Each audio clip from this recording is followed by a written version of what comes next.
आता आपल्या आवडत्या मालिकेचे संपूर्ण भाग मालिका प्रसारित झाल्यानंतर लगेचच पाहू शकता फक्त सन नेक्स्ट वर. भारतातील प्रेक्षकांसाठी मोफत सेवा. सर हॉस्पिटलमध्ये होते तर भैरवी मॅडम अक्षरशः मला हकलून द्यायला निघाल्या होत्या. किती अपमान केला माझा, तरी निर्लज्जासारखी फक्त सरांसाठी थांबले ना मी. त्यांची एवढी सेवा केली, त्यांची काळजी घेतली, त्यांच्यासाठी व्रत केलं, उपवास केले. का सगळं तुम्हाला दाखवण्यासाठी नाही केलं मी. जे काही केले ना ते सगळं मनापासून केलं. आणि तरी देखील सरांना जर माझ्याबद्दल काही वाटतच नसेल तर मी का थांबू इथे? अगं प्लीज, मला नाही थांबायचंय. आणि सरांनी भैरवी मॅडमकडे घटस्फोटाचा निर्णय घेण्यासाठी वेळ मागितलाय. आज उद्या जर सर मला म्हणाले हे घर सोडून जातं तेव्हा काय करू मी? त्यापेक्षा आत्ताच जाते ना, म्हणजे माझा कायमचा त्रास कमी होईल. प्लीज मला अडवू नका. नाही, मला अडवू नका. सई सई ऐक ना बाळा. अहो सांगा ना हिला काहीतरी. अगं आम्ही सगळे आहोत तुझ्या बरोबर, तू का काळजी करतेस?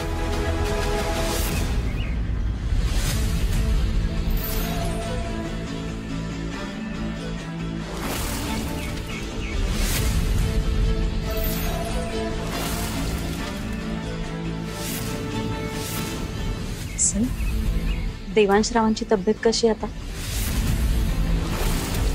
अगं मी देवळात गेले होते ना, म्हटलं त्यांच्यासाठी अंगारा आणि प्रसाद घेऊन जावा.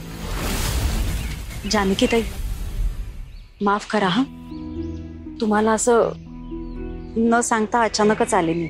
अहो असं काय बोलताय? परक्याचं घर आहे का? बरं काय आहे ना, जावई बापूंची खूप काळजी वाटत होती हो. सई, आणि हे काय बॅग घेऊन कुठे निघालीस?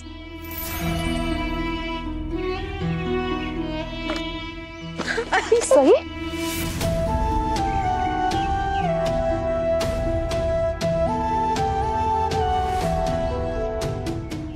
सई बाळा, सई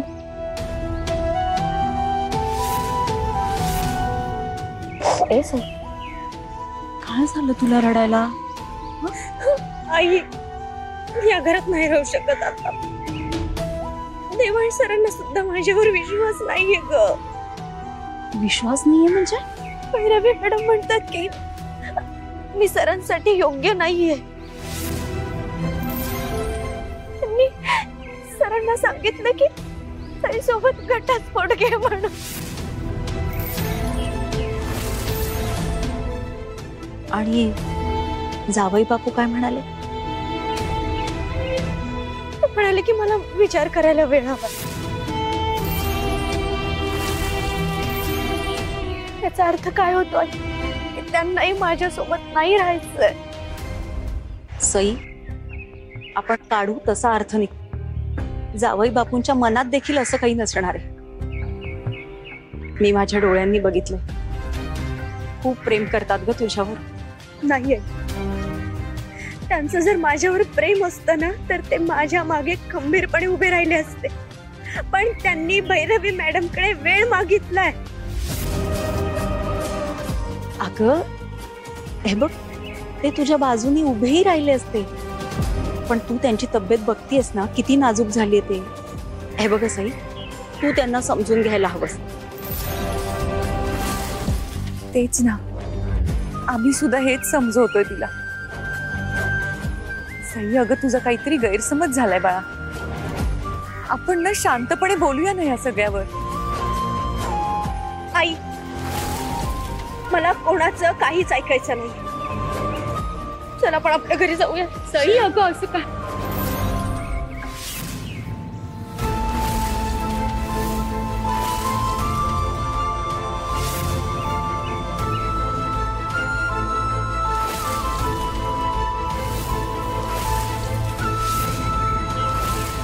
माझ्या समोर जी उभी आहे ती नक्की माझी सईच उभी आहे का? काय बोलते साई? कारण माझी सई पळून जाणारातली नाही. माझी सई निर्भीड आहे. अगं मामी आपल्याला एवढा त्रास देत होती, पण कधी घर सोडायचा विचार नाही केलास तू. आणि आता हे तुझं हक्काचं घर, जरा काही वाद झाले की बॅग उचलून निघून चाललीस. सई, हे बघ, सासरचा उंबरठा हा असा एवढ्या तेवढ्या कारणावरनं सोडायचा नसतो. सई, हे तुझं घर आणि जागीरदारांची सून आहेस तू. इथं राहून संसार करणं हा तुझा हक्क आहे आणि कर्तव्यही.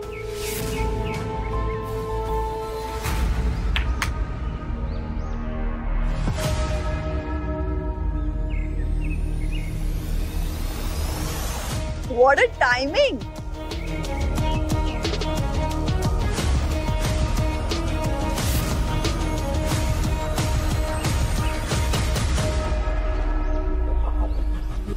सईची आई, काय वेळेवर आलाय तुम्ही.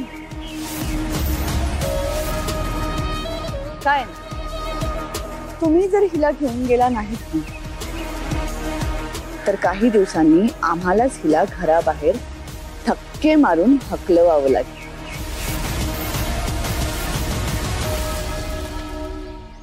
मॅडम, माझ्या मुलीनं असं केलंय तरी काय? काय केलंय? काय नाही केलंय ते विचाराही. जहागीरदारांची अब्रू धुळीत मिळवली ही.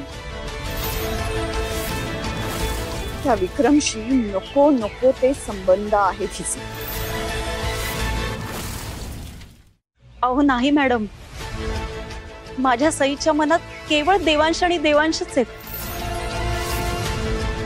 परपुरुषाचा विचार देखील तिच्या मनाला कधीच शिवणार नाही.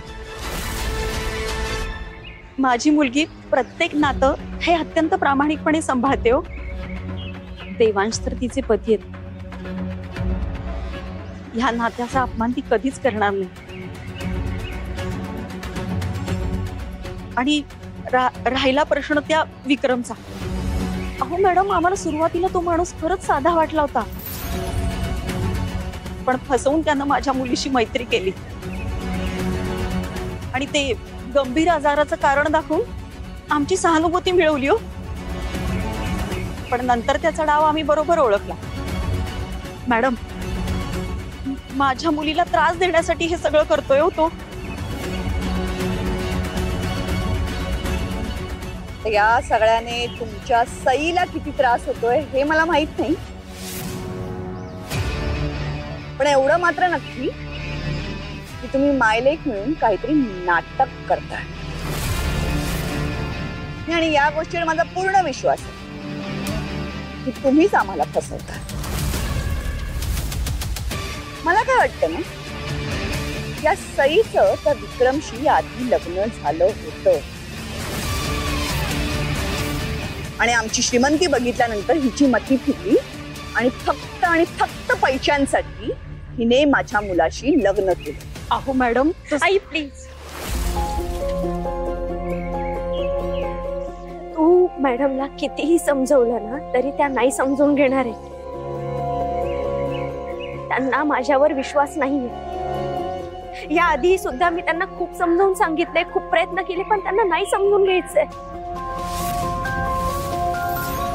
म्हणून तर सांगते ना मी की माझं इथे राहणं ना आता असह्य झालंय. नाही राहायचंय मला इथे. सई थांब.